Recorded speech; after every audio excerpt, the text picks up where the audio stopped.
Bismillahirrahmanirrahim. Assalamualaikum warahmatullahi wabarakatuh.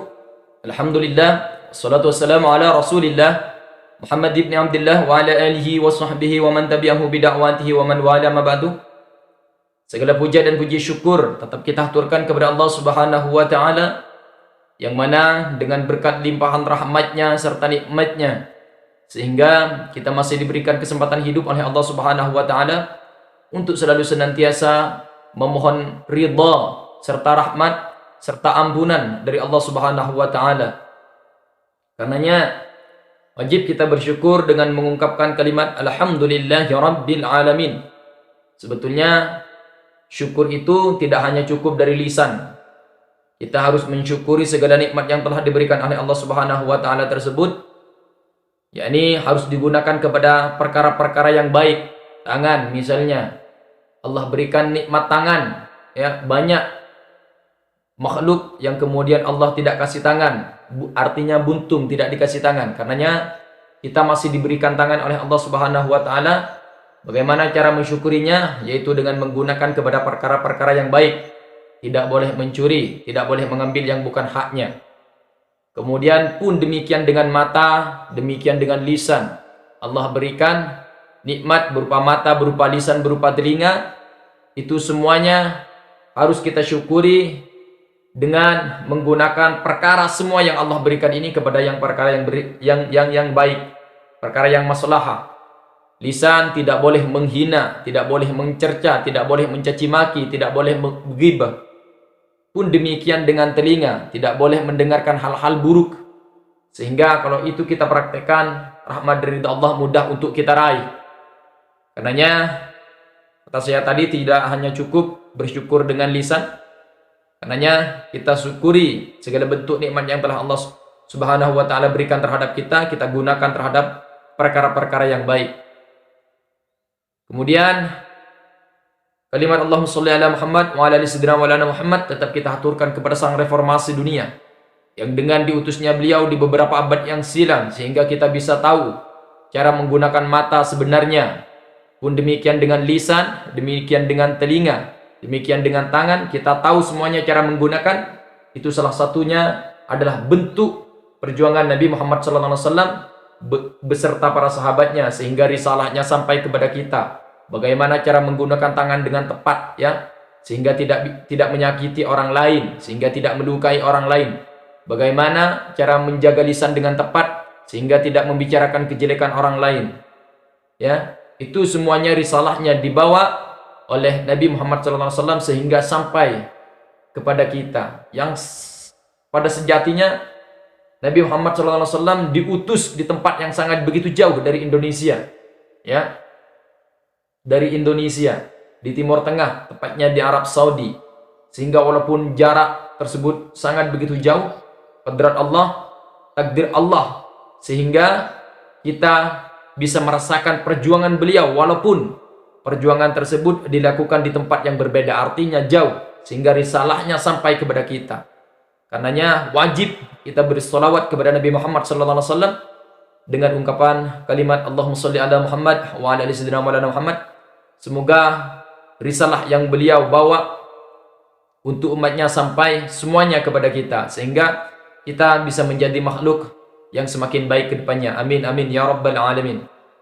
Baik, teman-teman, pada kesempatan kali ini sesuai dengan apa yang saya sampaikan di episode sebelumnya terkait dengan apa yang kemudian ingin saya bahas ke depannya, yaitu saya menyampaikan untuk kajian ke depannya kami akan fokuskan terhadap tentang pernikahan, fikih munakahat atau kitabun nikah, atau fikih-fikih atau hal-hal yang kemudian ada keterkaitannya dengan nikah, baik itu sistem pernikahan, baik secara perspektif agama maupun negara, talak, macam-macam talak dan lain sebagainya, li amdihar, seluruhnya insyaallah kami akan jadikan beberapa episode sehingga nanti mudah untuk memetakan. Tinggal tengok judulnya, butuh tentang talak, ya, jadi hanya lihat episode tentang talaknya saja, butuh tentang nafkah, siapa, apa kewajiban seorang istri, apa kewajiban seorang suami. Tinggal klik di situ sehingga muncul nanti, mudah untuk diakses. Baik, pada kesempatan kali ini saya ingin membahas nikah secara umum dulu, tentang hukum nikah.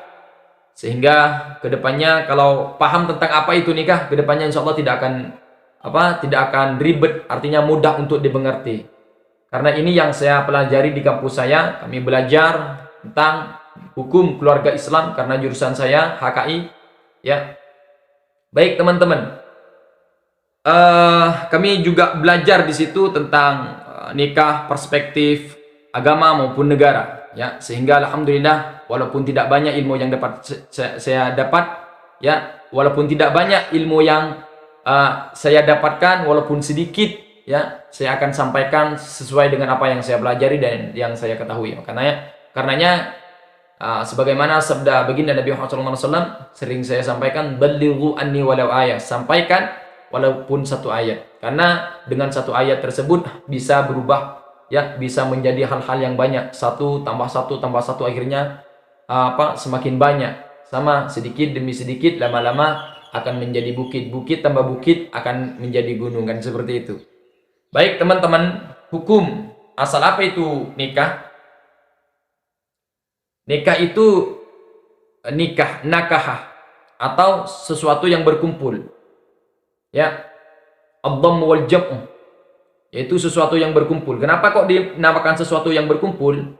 Yang dulunya pasangan antara laki-laki yang dengan perempuan haram berlekatan, ketika selesai akad nikah maka disebut dengan berkumpul. Maka berkumpulnya tersebut disebut dengan nikah namanya, ya, disebut dengan nikah. Karenanya ini saya fokuskan dulu terhadap perspektif Islam terlebih dahulu. Nanti kami akan sampaikan di episode selanjutnya nikah perspektif negara, hal-hal yang berkaitan dengan nikah perspektif negara. Kami akan sampaikan terlebih dahulu perspektif agama. Kalaulah nanti ada perbedaan terhadap apa yang saya sampaikan tidak sesuai dengan apa yang Anda ketahui, mari kita selesaikan dengan forum diskusi. Ini yang saya sampaikan sesuai dengan apa yang saya ketahui dan referensi-referensi yang saya baca. Kalau di dalam kitab-kitab hadis biasanya di sini ada Sunan Ibnu Majah, bab tentang nikah, di dalam hadisnya ini diberi judul Kitabun Nikah, ya. Kitabun Nikah, hadis-hadis yang berkaitan dengan nikah. Baik, di sini juga referensinya kami merujuk ke beberapa kitab, di antaranya adalah Bulughul Maram, ya, Sahih Bukhari Muslim, dan juga beberapa referensi lainnya. Baik, hukum asal dari pernikahan itu adalah sunnah. Sebagaimana yang viral hadisnya, mungkin kita sudah sama mengetahui terkait dengan hadisnya, an-nikahu sunnati faman raghiba an sunnati falaysa minni. Nikah itu merupakan jejak sunnahku, kata Nabi Muhammad sallallahu alaihi wasallam, ya. Faman raghiba an sunnati falaysa minni. Barang siapa yang enggan untuk mengikuti jejak sunnahku, maka kata Nabi, falaysa minni, dia tidak termasuk golonganku. Jadi hukum asal, jadi setiap sesuatu itu memiliki hukum asal. Pun demikian dengan nikah. Nikah itu hukum asalnya adalah sunnah, merujuk kepada hadis tadi, an-nikahu sunnati, kata Nabi. Jadi hukum asal dari pernikahan itu adalah sunnah. Namun, kata saya kemarin, karena hukum itu sifatnya dinamis, bisa ditarik ke berbagai macam sisi. Yang nikah itu awalnya sunnah, hukum asalnya sunnah, nanti bisa berubah menjadi haram, bisa berubah menjadi makruh, ya, bisa berubah menjadi mubah. Itu sesuaikan dengan konteks keadaan, ya. Namun pada sejatinya nikah itu merupakan perkara sunnah, hukum asalnya, ya. Fokus dulu, hukum asalnya itu adalah sunnah. Kami tidak akan panjang lebarkan terlebih dahulu. Fokus terhadap nikah, ya. Hukum asalnya sunnah. Hadis, sebagaimana hadis yang saya bacakan tadi, an-nikahu sunnati. Nah, teman-teman, terkait dengan pernikahan ini merupakan sesuatu perkara yang memang diperintahkan oleh Allah Subhanahu wa taala. Karenanya banyak ayat yang kemudian memerintahkan kita untuk menikah. Ya, di antaranya contohnya wa ankihul ayama minkum was-salihina min ibadikum wa imaikum. Itu nikahkanlah, ya. Perintah nikahkanlah. Wa ankihu, nikahkanlah. Jadi ada perintah untuk kita menikahkan seseorang atau kita untuk menikah. Walaupun pada sejatinya saya pribadi belum menikah, karenanya ketika saya kemudian kemarin menyampaikan, saya letakkan link YouTube saya yang sebelumnya di story saya, ada teman yang berkomentar, kamu jangan menerangkan menikah, jangan menerangkan tentang nikah, kamu belum menikah. Sebetulnya saya menerangkan tentang nikah ini agak kurang pede sedikit. Kenapa? Karena hanya yang saya ketahui hanya teorinya, tidak dengan prakteknya. Karenanya ulama menyampaikan, ya, al-ilmu qablal amal. Ilmu itu sebelum mengerjakan sesuatu, artinya sebelum amal. Jadi kalau ilmunya sudah tahu, insya Allah prakteknya tidak sulit. Ya, teorinya sudah dikuasai, insya Allah prakteknya tidak sulit. Yang sulit itu adalah orang yang tidak tahu teorinya, lalu mau mempraktekkannya, itu yang agak sulit. Ya, jadi kalau teorinya sudah dikuasai, teorinya sudah diketahui, insya Allah prakteknya tidak sulit di lapangan nanti. Karenanya perlu kita sebelum menikah untuk belajar tentang pernikahan. Makanya sebelum menikah itu dalam undang-undang terbaru itu ada bimbingan pernikahan terlebih dahulu. Jadi diberikan saran bagaimana pernikahan, begini hukum pernikahan, begini caranya nanti begini. Itu biasanya di KUA diberikan bimbingan terlebih dahulu terkait dengan pernikahan bagi orang yang mau melaksanakan pernikahan, bagi yang lajang dan perawan. Ya, seperti itu. Jadi dikasih masukan, dikasih ilmu terlebih dahulu terkait dengan pernikahan, sehingga nanti tidak kaget ketika masuk ke dalam keluarga, karena sudah tahu, oh, di dalam pernikahan akan terjadi begini, ya, tidak selamanya dalam pernikahan akan berjalan dengan mulus, pasti ada rintangan begini. Pun demikian dengan Nabi menikah, ya, Nabi Shallallahu Alaihi Wasallam itu menikah, tapi tidak sedikit cobaan yang diberikan oleh Allah Subhanahu Wa Taala yang muncul di dalam keluarganya, sehingga muncul, nanti akan saya sampaikan terkait dengan fitnah-fitnah yang ada di dalam keluarga Nabi. Ya. Baik, jadi diperintahkan oleh Allah Subhanahu wa taala untuk kita menikah. Makanya fankihu ma tabalakum, di situ juga ada perintah nikah. Fankihu ma tabalakum minan nisa. Ya, tidak saya akan bahas ayat selanjutnya, cuma saya ambil fiil amarnya saja terkait dengan perintah untuk menikah. Ya. Terkait dengan perintah untuk menikah. Jadi yang ingin saya sampaikan bahwa saya ingin menyampaikan apa itu pernikahan terlebih dahulu, hukum asal dari pernikahan. Tidak semuanya amar yang ada di ini ada di dalam usul fiqh nanti. Tidak semuanya amar yang ada di dalam Al-Qur'an maupun hadis itu menunjukkan perkara yang wajib. Ya, ada amar menunjukkan perkara sunnah. Ya, ada amar yang memang betul-betul menunjukkan perkara yang wajib. Namun konteks fankihu yang ada di dalam Al-Quran ini menunjukkan perkara sunnah, karena ada keterkaitan dengan hadis an-nikahu sunnati, berarti perintah walaupun amar walaupun diperintahkan dalam Al-Quran untuk menikah, itu hukumnya sunnah terkait dengan pernikahan ini. Fankihu, ya, walaupun ada perintah di situ, itu menunjukkan perkara sunnah, tidak menunjukkan perkara yang wajib. Namun kata saya tadi, walaupun nikah ini hukum asalnya adalah sunnah, nanti bisa ditarik menjadi wajib.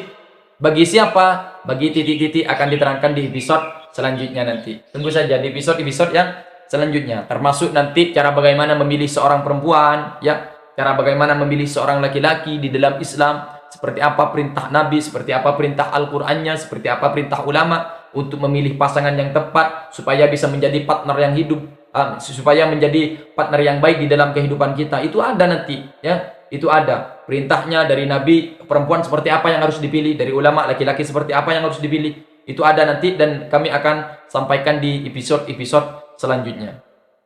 Ya, kata saya akan saya petakkan menjadi beberapa episode.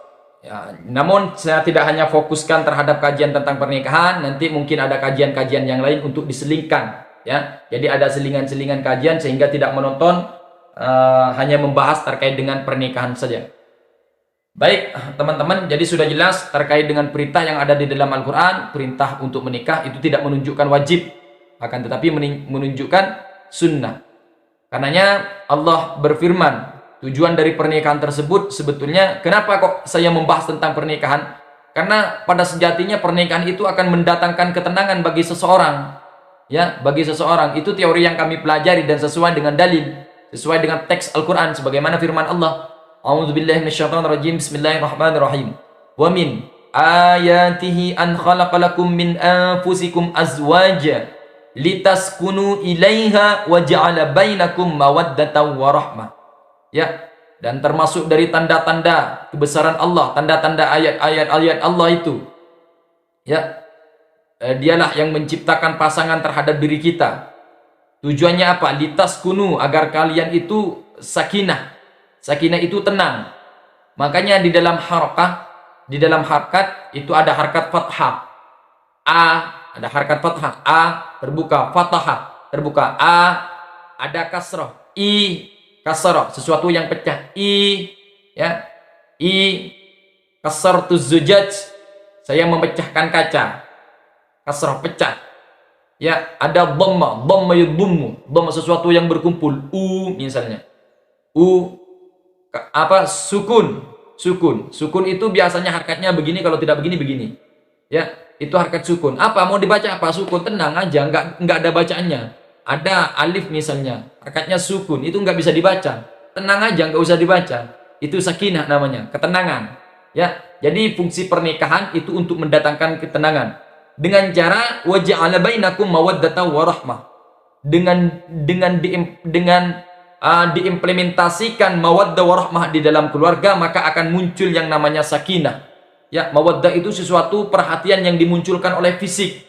Ya, perhatian terhadap istri misalnya, ya, dibelikan apa makanan, dibelikan baju, itu namanya mawaddah, sesuatu perhatian yang dimunculkan oleh fisik. Ya, nanti kita akan bahas terkait dengan rinciannya, akan dibahas di episode-episode yang selanjutnya. Namun yang saya bahas sekarang secara umum saja tentang pernikahan. Untuk selanjutnya bagaimana cara membangun keluarga, ya, teorinya yang saya sampaikan, terkait dengan prakteknya terserah orang mau mempraktekkan seperti apa. Namun yang penting teorinya seperti ini, ajaran Al-Qur'annya seperti ini, hadisnya seperti ini, ulamanya mengejarkan seperti ini. Insya Allah kalau dipraktekkan di dalam keluarga kita akan menjadi keluarga yang sakinah, mawaddah, warahmah.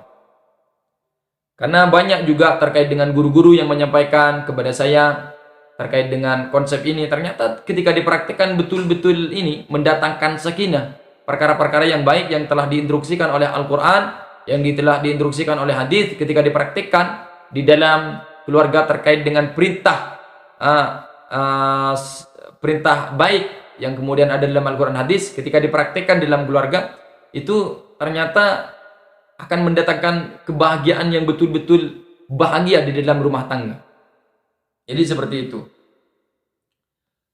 Baik teman-teman, mungkin itu ya, saya hanya menyampaikan terkait dengan hukum pernikahan, sudah jelas. Untuk episode yang selanjutnya insya Allah kami akan membahas terkait dengan di sini sebetulnya banyak referensi, ya, akan membahas terkait dengan cara memilih seorang perempuan, ya, ataupun materi-materi yang berbeda disesuaikan nanti terhadap apa yang saya pelajari terlebih dahulu, yang terhadap apa yang saya baca. Mungkin itu yang dapat saya sampaikan terkait dengan materi kita pada kesempatan kali ini. Jika ada kebenaran mutlak datangnya dari Allah Subhanahu wa taala. Jika ada kesalahan mutlak datangnya dari saya pribadi, Abdurrahman Al-Bagir, fakir akan ilmu, fakir akan segalanya, ya. Semoga menjadi tambahan ilmu yang barokah. Jika ada sesuatu kebaikan itu mutlak datangnya dari Allah Subhanahu wa taala. Semoga bermanfaat. Billahi taufik wal hidayah. Wassalamualaikum warahmatullahi wabarakatuh.